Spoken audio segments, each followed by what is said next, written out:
completa.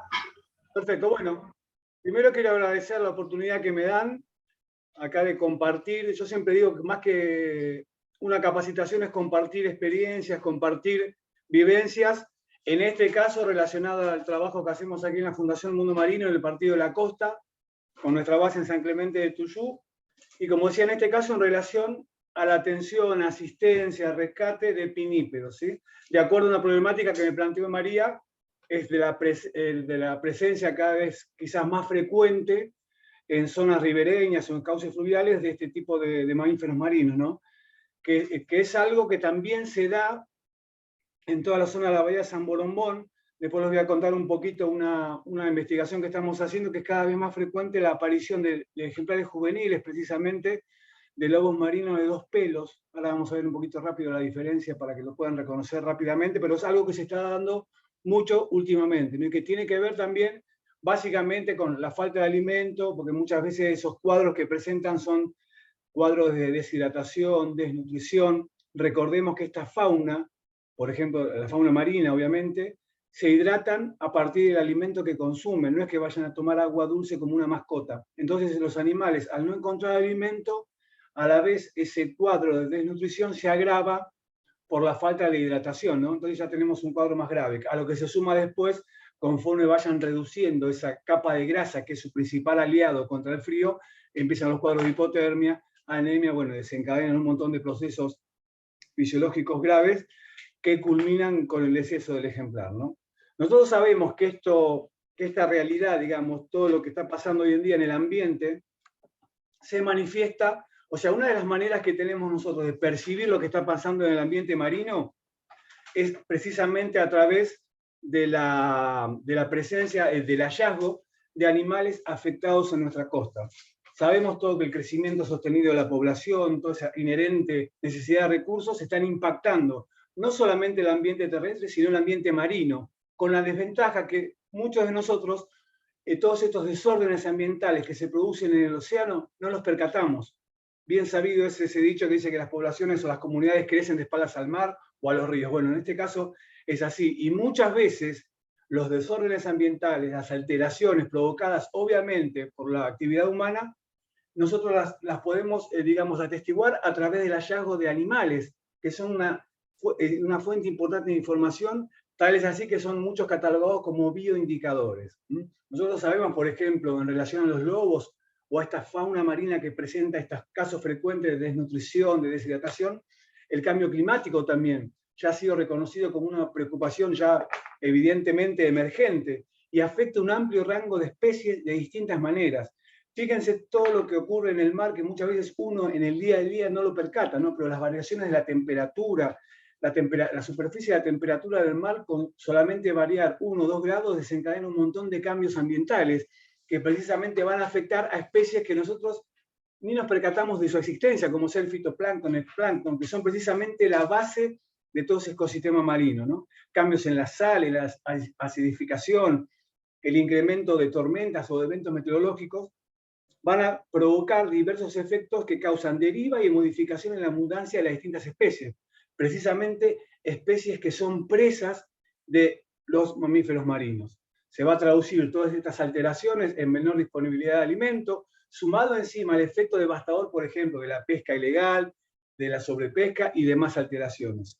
¿Cómo se manifiesta eso? Bueno, una de las maneras que tenemos de percatarnos de esto completamente es con la aparición de ejemplares dañados, ejemplares que están afectados en su vida normal, ¿no? Y muchas veces es la oportunidad que tenemos también con ese hallazgo de concientizar.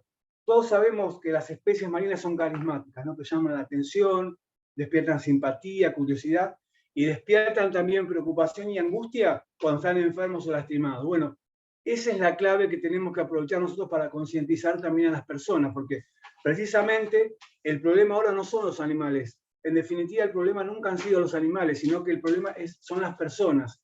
Y muchas veces ese mal uso que hacen o la mala relación que tienen con el ambiente. Nosotros, por ejemplo, día a día lo vemos aquí en la costa, ustedes lo podrán apreciar en su localidad, como es, digamos, no es lógica o es de muy mala manera la relación que tenemos los humanos con el medio ambiente. no tomándolo como una parte integral de nuestra vida, sino como algo que está a nuestra disposición, a nuestro uso. El ejemplo de las playas, por ejemplo, es fundamental. Las playas es el lugar, el ambiente donde estos animales han evolucionado. Y la gente toma la playa no como un lugar de reflexión y de admiración, sino un lugar de esparcimiento, de diversión, sacándole el valor esencial que tienen estos ambientes, como otros ambientes, ¿no? Puntualmente, discúlpenme que yo hablo de lo que yo, digamos, vivo, que es la playa, ¿no? Pero todos los ambientes terrestres y marinos tienen una importancia vital para nuestra supervivencia, y esa la gente no lo ve. Es a través de estos animales que son indicadores, como decíamos, de toda esta salud ambiental, es que nosotros tenemos que llegar a la conciencia de las personas, aprovechando el valor carismático y de admiración que despiertan en la gente, que despierten sensibilidad, concientización, ¿sí? Preocupación y sobre todo empatía. Que no pasan las diapositivas. Ahora bien, vamos a referirnos concretamente a la causa, digamos, de esta charla, después podemos derivar a otros temas, obviamente, pero está enfocada básicamente a los pinipios. Entonces, mucha gente, todavía aquí en la playa, gente que viene a veranear, gente que vive en la costa, asume la presencia de un pinípeo afuera del agua como algo que está mal, algo que es anormal, digamos, que no puede ser que un lobo marino, una foca, esté en playa. Entonces, lo primero que nosotros tenemos que saber cuando vamos a atender o asistir o a intentar ayudar a estos animales es conocer los aspectos biológicos de estas especies. No podemos desconocer sus características, ya sean, en este caso, los pinípedos, las aves marinas, las tortugas. Uno, cuando pretende ayudar o involucrarse en acciones que tienen como fin la conservación, la preservación y el cuidado de estas especies, es fundamental que conozca, porque si no conoce, por toda la mejor buena voluntad y corazón que le ponga, va a agravar seguramente el estado de ese animal y posiblemente también ese animal, por un mal manejo, lo termine dañando a uno, como lo vamos a ver más adelante. Entonces, básicamente uno tiene que conocer en relación a los pinípedos, que reconocemos como lobos marinos, las focas, las morsas, en el hemisferio norte, no aquí, pero son mamíferos marinos adaptados a la vida acuática, pero que se van a caracterizar por alternar periodos de vida en mar abierto con otros periodos de permanencia en tierra firme o hielo, en el caso de las especies que viven obviamente en los polos, ¿no? O sea que no es anormal que un pinípedo esté en playa, como sí lo sería el caso que contaba Julio recién de una franciscana, obviamente viva, que esté en playa, está varada, bueno, ahí hay que ayudar sí o sí. Pero en los pinípedos hay que evaluar esa presencia, el estado de ese animal, y después definir en consecuencia si se va a actuar o se lo deja tranquilo porque está descansando. Obviamente, como un animal marino adaptado a la vida acuática, ha desarrollado su cuerpo, ha tenido modificaciones que ustedes saben que son extremas en los cetáceos. Los pinípedos todavía conservan cierta, digamos, estructura esqueletaria similar a un animal terrestre, ¿no? Tienen, digamos, sus 4 extremidades, forma de aleta, ahí es donde se ve bien la modificación, ¿no? Se acortan los huesos del brazo y se alargan los de la falange, o sea, los huesos de la mano, por eso se lo conoce como pinípedos en general. La forma de cuerpo también, como todo animal o especie adaptado a un medio acuático, es hidrodinámica, para evitar esa resistencia que hace el agua cuando uno se desplaza. La natación puede ser realizada por movimientos de las aletas pectorales, como del tronco, y toda la superficie del cuerpo está cubierta por un pelo corto y denso, el cual se va a reemplazar o mudar, como hacen los perros, periódicamente en tierra firme. Entonces, esta es otra de las razones que tenemos los animales en tierra, cuando están descansando o mudando, o sea, cambiando su pelo. Tienen una gran capacidad para el ayuno. Esto también es importante que sepamos, porque mucha gente dice, no, pero hace 2 días que está ese animal ahí afuera y se va a morir de hambre. No, porque los animales están preparados. Nosotros sabemos que esos animales están preparados para afrontar largos periodos de ayuno, porque su vida es así.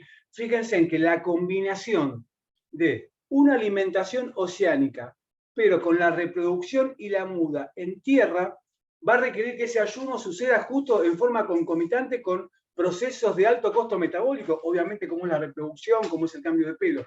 Pero los animales están naturalmente preparados para sobrellevar ese estado de ayuno, como muchas otras especies marinas, dado su particular modo de vida. Esto quizás muchos lo sepan, pero yo siempre lo digo rápidamente porque tampoco es para perder mucho tiempo, porque seguramente ya lo conozcan, pero hay veces que la gente no te sabe decir si es una foca, si es un lobo, porque van a ver que hay diferencias fundamentales en cuanto al aspecto y sobre todo la locomoción, ¿sí? Las focas, o sea, los fósidos como los elefantes marinos, no presentan orejas. Obviamente estamos refiriéndonos a la ausencia del pabellón auricular, no es que sean sordos, no presentan orejas. Los lobos marinos, tanto lobos marinos de un pelo o dos pelos, presentan orejas y son notables, ¿no? El patrón de desplazamiento en tierra, esto es fundamental también que lo conozcan, porque esto llama a error.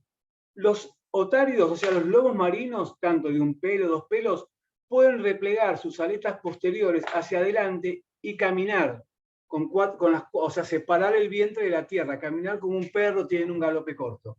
En cambio, las focas, como los elefantes marinos, dada la implantación de músculos laterales aquí, como el gracilis, el semitendinoso, el bíceps femoralis, están fuertemente insertados en la cintura pélvica en forma paralela al cuerpo para facilitar la transmisión de la fuerza lumbar para la locomoción en el agua. Esa disposición de músculo le impide que estos animales replieguen hacia adelante las aletas posteriores, de tal manera que una vez que están en tierra van a ver que se arrastran. También otra modificación que tienen debido al hecho que se arrastren es que los machos tienen los testículos en forma interna, ¿sí? Si no se pueden lastimar, obviamente. En cambio, estos lobos que pueden replegar sus aletas, los lobos marinos, tienen escroto. Ahora bien, es muy común que las personas vean una foca o un elefante en playa y te llamen desesperados advirtiendo que hay un animal que no se puede mover, que está paralizado, que está, digamos, con problemas de desplazamiento. Y tienen que conocer que las focas se desplazan así. Por esa disposición muscular les impide replegar sus aletas, entonces ellos se arrastran, se deslizan. El patrón de natación, que esto es más difícil, que lo pueden observar desde playa, ¿no? Obviamente los lobos marinos se desplazan utilizando sus aletas pectorales, las focas movimientos oscilantes del tronco y de las aletas posteriores.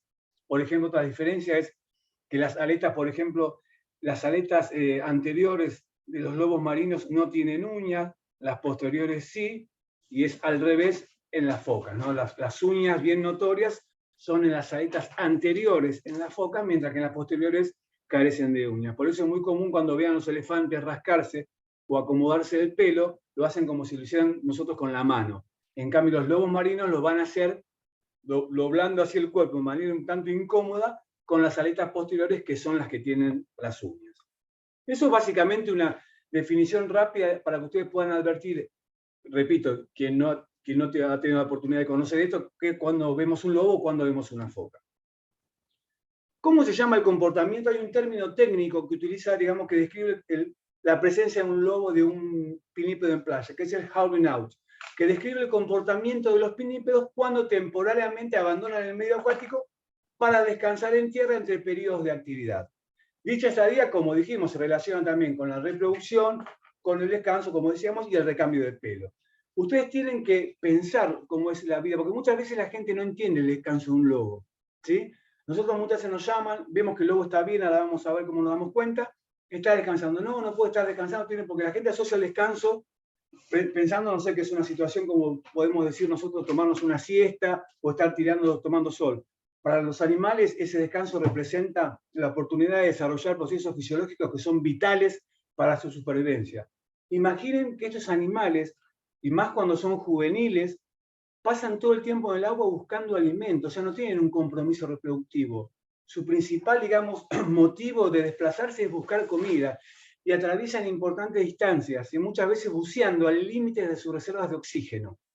De tal manera, cuando están en playa, se recuperan, termorregulan. Sabemos, por ejemplo, que si no encuentran mucha comida, esa grasa la grasa que tienen se reduce de tamaño, entonces los animales van a tener mayor problema de termorregular, es decir, de mantener su temperatura corporal estable y no sentir el frío del agua.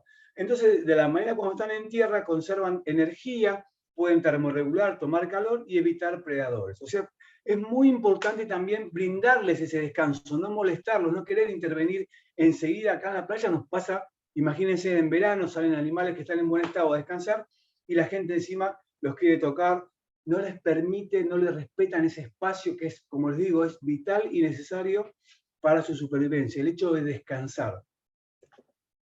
Ahora bien, las especies, de esto vamos a hacer rápidamente, las especies que ya las hemos nombrado, más frecuentes de hallar en nuestra zona, que de alguna manera nosotros estamos en el borde marino de la provincia de Buenos Aires, pero formando parte también de la bahía San Borombón, de todo ese ámbito estuarial. Entonces tenemos Artocephalus australis, que es el lobo de 2 pelos, ¿sí? El sudamericano, que son lobos de un tamaño mediano si lo comparamos con una foca, ¿no? Los machos pueden llegar a medir 1,80 m y pesar 150 kilos, como este de aquí. Las hembras son más pequeñas, 1,40 m y 50 kilos, y los cachorros de 60 centímetros a 4 kilos. Generalmente los juveniles de 2 a 3 años están pesando alrededor de 8, 10, 12 kilos. Más o menos son los animales que más frecuentemente se hallan aquí y los que aparecen en el Río de la Plata, en Quilmes, en el Paraná, en el Río Uruguay, son estos que ese grupo etario, digamos, que aprovecha mucho el tiempo en la bahía San Boromón y que buscando alimento, como decíamos, muchas veces retoman los cauces fluviales o la desembocadura de esos ríos y le meten río arriba. También tenemos los lobos de un pelo, el león marino, el que ustedes pueden apreciar en Mar del Plata en el puerto. Estos son más grandes que los lobos de un pelo, más grandes que los lobos de 2 pelos. O sea, hablamos del Artocephalus australis, el lobo de 2 pelos. Se le dice así, ahora vamos a ver. Este es, en cambio, el león marino o lobo de un pelo. Los machos son más grandes, fíjense que pueden medir 2,80 m y pesar el doble que los otros, 300 kilos. Las hembras miden 2 metros y pueden llegar a pesar 150 kilos. Los cachorros también, fíjense que nacen con 80 centímetros y pesando 13 kilos, que es el peso más o menos que un juvenil de 2 a 3 años puede alcanzar de la especie que acabamos de describir anteriormente. Estos son los 2 lobos marinos, ¿sí? El lobo de 2 pelos, como fíjense en la foto, precisamente se le llama 2 pelos porque tiene una capa interna de pelo que es más clara y bien densa, apretada a la piel, y un pelo por fuera que es negro, más largo, hirsuto. Esta doble capa de pelo ocasionó una gran matanza de estos lobos, ¿no? Por la importancia que tenía en peletería este tipo de pelaje, ¿sí? Y también como son animales que, si los comparamos con la otra especie de lobos, con los leones, alcanzan menor tamaño. Entonces, ¿qué quiere decir? Que no solamente van a estar protegidos con la grasa, sino también con esta doble cobertura de pelo totalmente impermeable. Ahora, el lobo de un pelo, como decíamos, tiene una sola capa de pelo, que es la que vemos exteriormente, bien grueso y apretado. ¿Por qué no necesitan otra capa? Porque estos animales, al desarrollar un tamaño corporal que veíamos que era casi el doble que los otros, con la grasa es suficiente más esa sola capa de pelo para poder mantener su temperatura corporal estable. Ahora pasamos a los fósidos, otra de las especies que podemos ver, aunque parezca mentira, en toda esta zona, que son los elefantes marinos, que sí, obviamente, tienen tamaños mucho más llamativos, que obviamente van a dificultar enormemente cualquier manejo que uno quisiera hacerle si realmente lo necesitan, ¿no? Los machos pueden llegar a medir 6 metros, pesar 4.000 kilos, las hembras pueden llegar a alcanzar casi los 4 metros y pesar 900 kilos. Los cachorros nacen con 1,20 m y aproximadamente 40 kilos. O sea, son animales de un porte mucho más importante, pero les reitero, es muy común ver, incluso han aparecido en zonas como Punta Indio, Punta Lara, y acá en la costa muchas veces salen a mudar, a cambiar su pelo, como vamos a ver más adelante. Esas 3 especies son las que comúnmente se pueden llegar a ver en esta zona. Existen otras especies como las focas antárticas, focas de Weddell, focas leopardo, focas cangrejeras, que suelen aparecer también, pero son los casos menos frecuentes. Hace un par de años lo nombro porque había aparecido en pleno río Paraná una foca cangrejera. Es una foca que tiene sus poblaciones en Antártida. Fíjense la deriva de esos animales buscando básicamente comida, cómo pueden llegar a perder el rumbo y aparecer en lugares totalmente que uno no los puede ni imaginar. Ahora bien, vamos a hablar rápidamente las razones que ya las hemos adelantado. Me interrumpo un